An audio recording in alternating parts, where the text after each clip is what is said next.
इस वीडियो के अंदर हम section 15 to section 19A of Indian contract act 1872 को समझेंगे। इसके अंदर हमें ये बताया गया है कि अनड्यू इन्फ्लुएंस, कोर्शन और मिस रिप्रेजेंटेशन, फ्रॉड या इनके इफेक्ट्स क्या होते हैं, वो सारी चीज़ें हमें इन सेक्शंस के अंदर कवर की गई हैं। सबसे पहले इसके अंदर जो सेक्शन 15 है उसके अंदर हमें कोर्शन की डेफिनेशन दी गई है। कोर्शन की डेफिनेशन को समझने से पहले हमें ये पता होना चाहिए कि फ्री कंसेंट का मतलब क्या होता है। फ्री कंसेंट का मतलब ये होता है, जो कि हमें सेक्शन 13 और सेक्शन 14 के अंदर बताया गया कि जब किसी की कंसेंट, ये जो चीज़ें हमने देखी अनड्यू इन्फ्लुएंस, कोर्शन या फिर फ्रॉड या मिस रिप्रेजेंटेशन के बिना ली जाती है, उसको हम फ्री कंसेंट बोलते हैं। अब हमें ये इसलिए समझना ज़रूरी है कि अगर कोई भी एग्रीमेंट जो फ्री कंसेंट के बिना होता है वो वॉइडेबल या वॉइड बन जाता है। फ्री कंसेंट के अंदर इसके अलावा मिस्टेक भी आते हैं, जिसको हमने दूसरी वीडियो के अंदर समझा था। अगर मिस्टेक होती है, अगर बाइलेटरल मिस्टेक होती है तो वो एग्रीमेंट वॉइड हो जाता है, और अगर यूनिलेटरल मिस्टेक होती है तो वो वॉइडेबल हो जाता है। तो यहाँ पे हम इन सेक्शंस को समझ रहे हैं। सबसे पहले हम समझेंगे कि कोर्शन का मतलब क्या होता है। अब कोर्शन का मतलब क्या होता है, ये हमें सेक्शन 15 के अंदर बताया गया। कोर्शन के अंदर क्या होता है कि जब किसी भी व्यक्ति के ऊपर कमिट किया जाता है या फिर कमिट करने की धमकी दी जाती है ऐसे एक्ट को जो कि forbidden by Indian penal code है, या फिर उसको डिटेन किया जाता है या फिर उसको धमकी दी जाती है डिटेन करने की, तो अगर इस तरीके से उस व्यक्ति की कंसर्न ऑब्टेन की जा रही है तो हम उसको कोर्शन के थ्रू कंसर्न ऑब्टेन करना बोलते हैं। अब ये जो कोर्शन है ये जरूरी नहीं है कि प्रोमिसर से ही प्रोमिसी की तरफ हो, ये प्रोमिसी से प्रोमिसर की तरफ भी हो सकती है। और यहाँ पे हम अगर किसी को ऐसी धमकी दे रहे हैं, ऐसी थ्रेटनिंग कर रहे हैं जिसके अंदर हम सिर्फ उसको इतना बोल रहे हैं कि हम उसके ऊपर केस फाइल कर देंगे, ये बोलना किसी भी तरीके से थ्रेटनिंग नहीं होती, क्योंकि ये इंडियन पीनल कोड के अंदर फॉरबिडन नहीं है। लेकिन हम किसी को ये बोलते हैं कि मैं तेरे ऊपर गलत चार्जेस लगा दूंगा, फॉल्स चार्जेस का केस फाइल कर दूंगा, तो फिर वो करना कोर्शन के अंदर आ जाएगा, क्योंकि वो इंडियन पीनल कोड के अंदर फॉरबिडन है। अब एक बार हम इस सेक्शन को बेयर एक्ट में से रीड करते हैं। आप अपने बेयर एक्ट को खोल लीजिए, उसमें से रीड करके देखते हैं कि इसके अंदर क्या दिया गया है। बोलता है कि कोर्शन इज कमिटिंग, कि कोर्शन का मतलब क्या होता है कि हम कमिट कर रहे हैं, और थ्रेटनिंग टू कमिट, या फिर धमकी दे रहे हैं कि मैं ये चीज कमिट कर दूंगा। क्या चीज? Act forbidden by the Indian penal code, की जिस चीज को आईपीसी के द्वारा मना किया गया है, या फिर और द अनलॉफुल डिटेनिंग, या फिर किसी व्यक्ति की गलत तरीके से डिटेनिंग की जाती है, अनलॉफुल तरीके से उसको डिटेन किया जाता है, और थ्रेटनिंग टू डिटेन, या फिर धमकी दी जाती है कि आपको डिटेन कर लिया जाएगा। किस चीज को? एनी प्रॉपर्टी और the prejudice of any person whatever with the intention of causing any person to enter into an agreement, और इस इंटेंशन से किया जाता है कि उसको इंड्यूस किया जाए कि भाई आप एक एग्रीमेंट के अंदर एंटर कीजिए। तो इस तरीके के जो एग्रीमेंट के अंदर एंटर करते हैं उसको हम क्या बोलते हैं? कोर्शन बोलते हैं। जैसे एक एग्जांपल दूं, मान लीजिए कि एक व्यक्ति से एक एग्रीमेंट कराया जाता है, एक वुमेन से एक एग्रीमेंट कराया जाता है, और उसको किस तरीके से कराया जाता है? उसको बोला जाता है कि आप एक बच्चे को अडॉप्ट कीजिए, आप इस बच्चे को अडॉप्ट करने के लिए एग्री हो जाइए। उसके ऊपर ये कंडीशन रखी जाती है कि जब तक आप इस बच्चे को अडॉप्ट नहीं करेंगे तो जो आपके हस्बैंड की जो डेथ हुई है उसकी जो बॉडी है उसको घर से नहीं निकाला जाएगा। तो यहाँ पे जो उसकी कंसर्न ली गई वो फ्री कंसर्न नहीं है, और किस तरीके से ली गई? कोर्शन के तरीके से ली गई, क्योंकि हमने उसको धमकी दी कि जब तक आप ऐसा नहीं करोगे तब तक ये चीज नहीं होगी। तो इसको हम सेक्शन 15 के अंदर कोर्शन बोलेंगे। यहां पे आगे और बोलता है एक्सप्लेनेशन के अंदर, it is immaterial whether the Indian penal Code is or not in force in the place where the coercion is employed. अब उससे कोई फर्क नहीं पड़ता कि जहां पे वो कोर्शन की गई वहां पे इंडियन पीनल कोड फोर्स के अंदर था या नहीं था। मान लीजिए कि कोई व्यक्ति किसी शिप के ऊपर किसी के ऊपर कोर्शन करके किसी एग्रीमेंट के अंदर एंटर करता है, और वो शिप इंडियन टेरिटरी के अंदर नहीं थी। अब वो व्यक्ति जब इंडियन टेरिटरी के अंदर आता है तो उसको बोलता है कि इस एग्रीमेंट को एनफोर्स कराया जाए। तो वो एग्रीमेंट क्या कहलाएगा? कोर्शन के थ्रू एंटर हुआ हुआ एग्रीमेंट कहलाएगा, और जिस व्यक्ति के अगेंस्ट, जिसके ऊपर कोर्शन अप्लाई किया था, उसके ऊपर डिपेंड करेगा कि वो उस एग्रीमेंट के अंदर उस एग्रीमेंट को एनफोर्स करवाना चाहता है या नहीं चाहता। क्योंकि इस तरीके के एग्रीमेंट क्या होते हैं? वॉइडेबल होते हैं। अभी इसके साथ ही हम सेक्शन 19A को भी पढ़ लेते हैं, उससे पहले हम इसके अंदर इलस्ट्रेशन देखते हैं। A on board an English ship, जैसे मैंने अभी एग्जांपल दिया उसी तरीके का एग्जांपल है कि ए क्या होता है, एक बोर्ड के ऊपर होता है इंग्लिश शिप के अंदर। On the high seas causes B to enter into an agreement by an act amounting to criminal intimidation, कि वो बी के साथ एक एग्रीमेंट के अंदर एंटर करता है किस तरीके से, क्रिमिनल इंटिमिडेशन करके, under the Indian Penal code, जो कि क्रिमिनल इंटिमिडेशन क्या है, इंडियन पिनल कोड के अंदर उसको क्रिमिनल इंटिमिडेशन बोला गया है। ए afterwards sues B for the breach of contract in Calcutta। अब वो एग्रीमेंट के अंदर कहां पे एंटर हुए थे, जहां पे इंडियन पिनल कोड एप्लीकेबल नहीं था, लेकिन ए आके उसके ऊपर सूट कर रहा है बी के ऊपर कि इसको एनफोर्स कराया जाए कलकत्ता के अंदर। ए हैज एम्प्लॉयड कोर्शन, ए ने क्या किया, उसके ऊपर कोर्शन अप्लाई किया है। Although he has act is not an offence by the law in England, जबकि जो चीज उसने की थी वो इंग्लैंड के अंदर ऑफेंस नहीं है। And although section 506 of Indian Penal Code was not in force at the time when or place where the act was done, जबकि जहां पे उसने वो जब किया था तो सेक्शन 506 वहां पे एप्लीकेबल नहीं था, उसके बावजूद भी क्या बोला जाएगा कि ये जो इसने एग्रीमेंट के अंदर एंटर किया है, कोर्शन के अंदर एंटर किया। ऐसी अगर कोई एग्रीमेंट के अंदर एंटर होते हैं जहां पे हम किसी को थ्रेट देते हैं सुसाइड करने का, तो वो भी क्या कहलाता है कि कोर्शन के अंदर एंटर करके हमने सुसाइड कमिट किया। अब देखिए यहाँ पे हम सेक्शन 19A को भी साथ में रीड करते हैं कि सेक्शन 19A के अंदर क्या दिया गया है। Power to set aside contract induced by undue influence.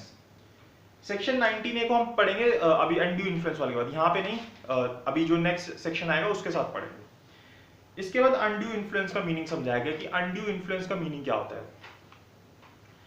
Break के अंदर क्या लिखता है कि अनड्यू इन्फ्लुएंस का मतलब ये होता है कि जब दो व्यक्ति ऐसी पोजीशन के अंदर होते हैं कि एक व्यक्ति दूसरी व्यक्ति की विल को इफेक्ट कर सकता है और वो उस पोजीशन को फायदा उठा के अनफेयर एडवांटेज लेता है, तो उसको अनड्यू इन्फ्लुएंस बोला जाता है। अब ये अनड्यू इन्फ्लुएंस के अंदर जो रिलेशन है वो रियल एंड अपेरेंट हो सकता है, फिड्यूशरी रिलेशन हो सकता है, या फिर ऐसा हो सकता है कि दूसरा पर्सन जो है वो इल हो या इंसेन हो, ऐसी कंडीशन के अंदर हो जहां पे उसको इफेक्ट किया जा सकता है।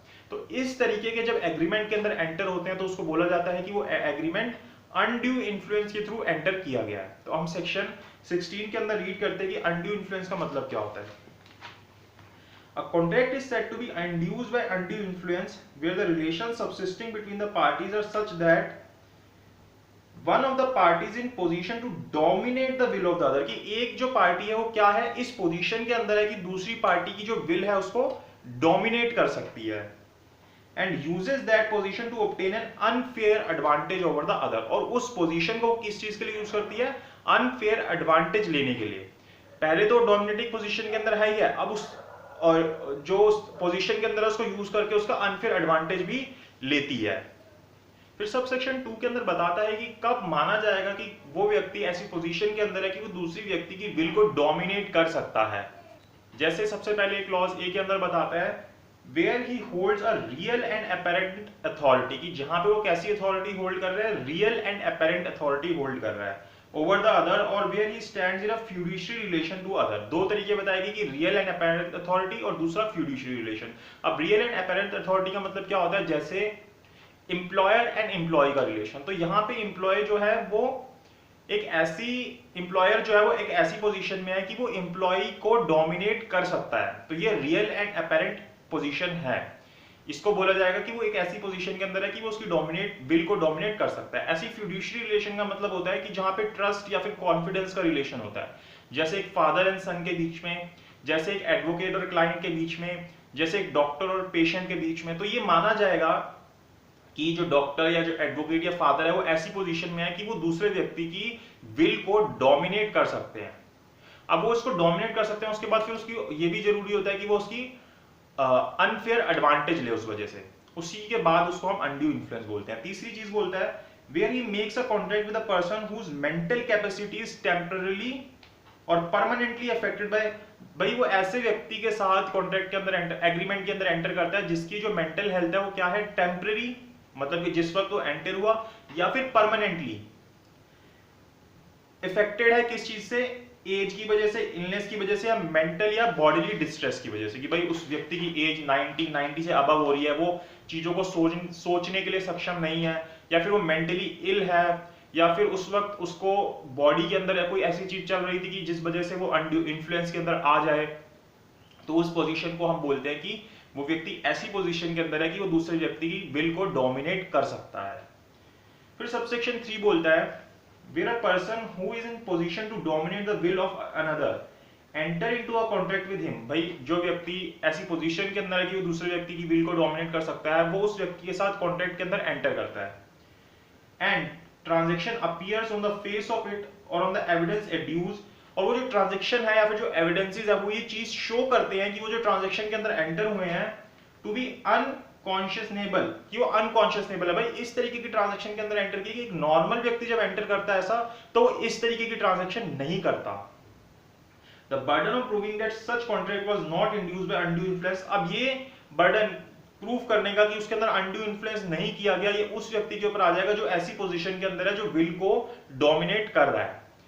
मान लीजिए एक व्यक्ति एक शॉप के ऊपर जाता है, एक चीज 10,000 रुपए की है, वो उसको 10 रुपए में बेच देता है, तो यहाँ पे जो ट्रांजैक्शन हुई कैसी हुई, अनकॉन्शियसनेबल हुई। लेकिन यहाँ पे वो पोजीशन ऐसी नहीं थी कि वो जो शॉपकीपर था वो इसको डोमिनेट करे, इसकी बिल को डोमिनेट करे, तो यहाँ पे ये नहीं बोला जाएगा कि वो ट्रांजैक्शन अनड्यू इन्फ्लुएंस के अंदर हुई।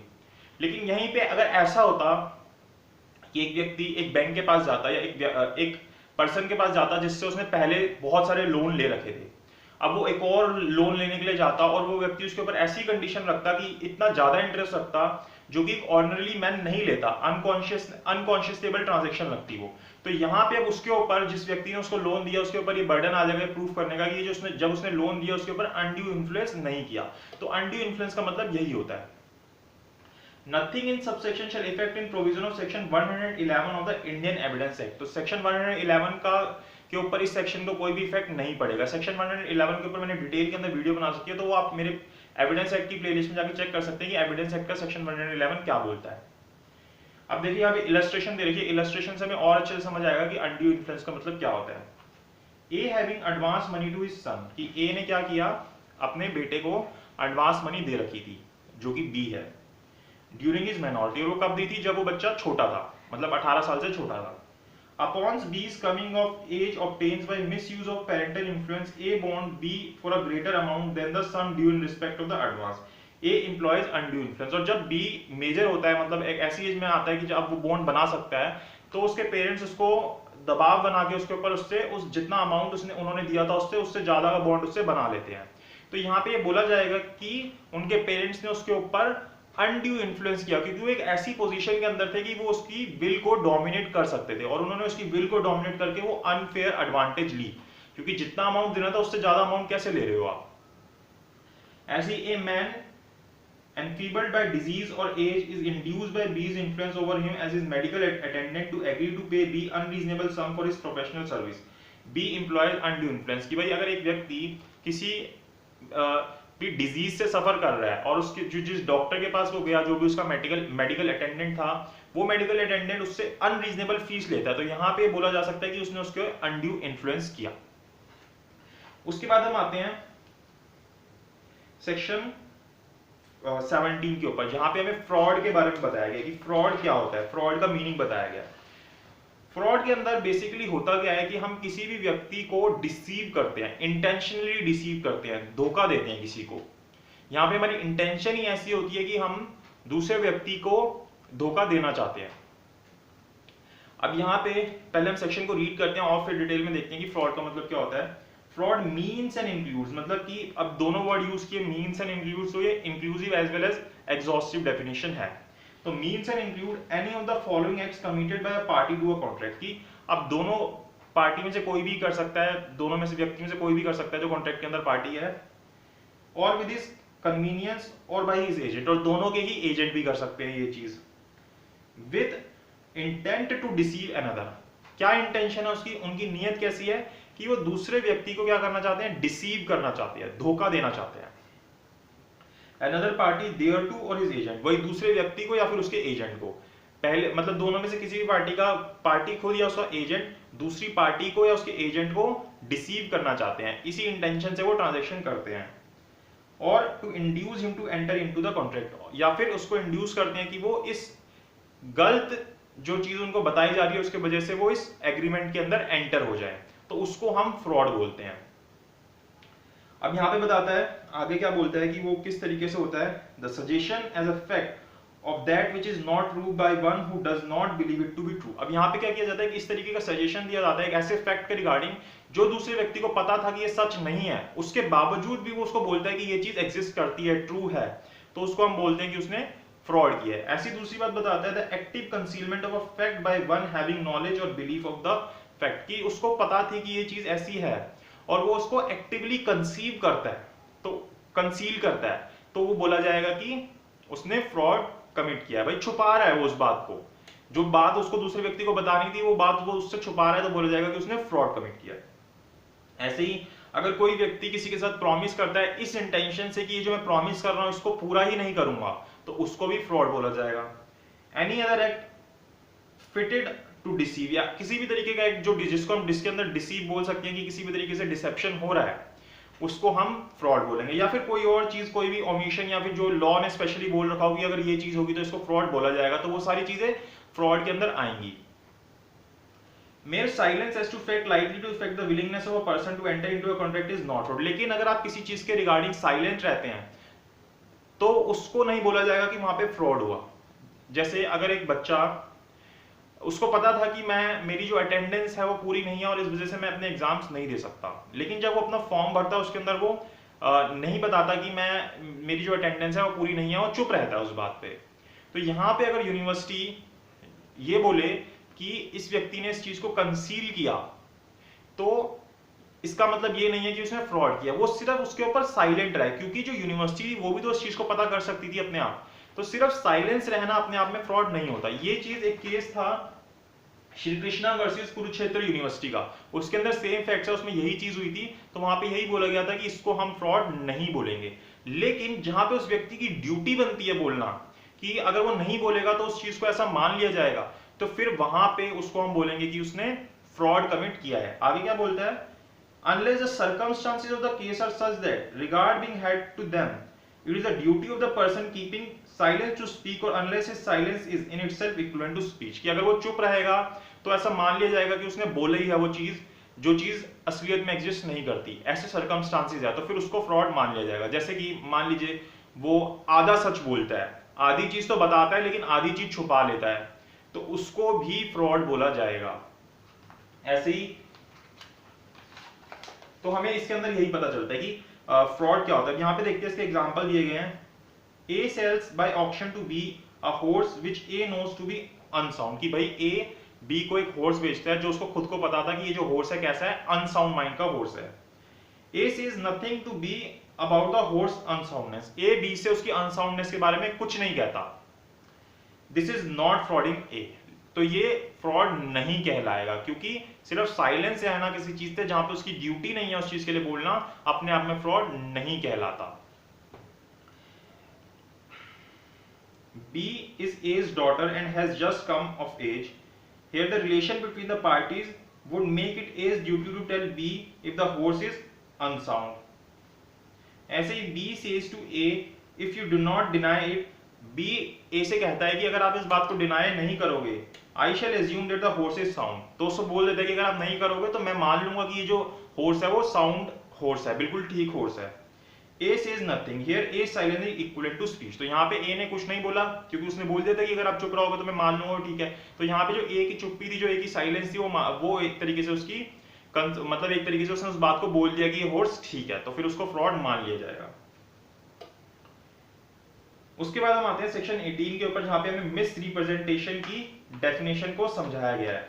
अब मिस रिप्रेजेंटेशन का मतलब क्या होता है, मिस रिप्रेजेंटेशन के अंदर एक तरीके से आप किसी व्यक्ति को इंटेंशनली डिसीव नहीं करते, आप इनोसेंट मिस स्टेटमेंट देते हैं, जबकि फ्रॉड के अंदर आपकी इंटेंशन ही यही होती है कि आप दूसरे व्यक्ति को डिसीव करना चाहते हैं, लेकिन मिस रिप्रेजेंटेशन में आप डिसीव नहीं करना चाहते, आप ऐसी स्टेटमेंट दे देते हैं जो आपको खुद ही नहीं पता होती, या फिर आप ऐसी बात बोल देते हैं या ऐसी चीज करते हैं जिसके लिए आप खुद ही कंफर्म नहीं होते लेकिन उसको आप कंफर्म कर देते हो, तो उसको हम मिस रिप्रेजेंटेशन बोलते हैं। एक तरीके से हम ये बोले तो जो फ्रॉड होता है उसके अंदर कहीं ना कहीं कम या ज्यादा इंटेंशनल रॉन्ग होता है, लेकिन जो मिस रिप्रेजेंटेशन होता है उसके अंदर कहीं पे भी रॉन्ग नहीं होता। फ्रॉड के अंदर आप कॉन्ट्रैक्ट को वॉइडेबल कहलाने के सिवाय टॉर्ट का एक्शन भी ले सकते हैं, टॉर्ट के डैमेजेस भी मांग सकते हैं, क्योंकि फ्रॉड जो होता है वो टॉर्ट के अंदर भी, जो फ्रॉड होता है वो टॉर्ट के अंदर भी उसके डैमेजेस मांगे जा सकते हैं। लेकिन मिस रिप्रेजेंटेशन के डैमेजेस आप सिर्फ कॉन्ट्रैक्ट एक्ट के अंदर मांग सकते हैं, मतलब कॉन्ट्रैक्ट एक्ट के अंदर इसका रिलीफ मांग सकते हैं, आप टॉर्ट के अंदर नहीं जा सकते।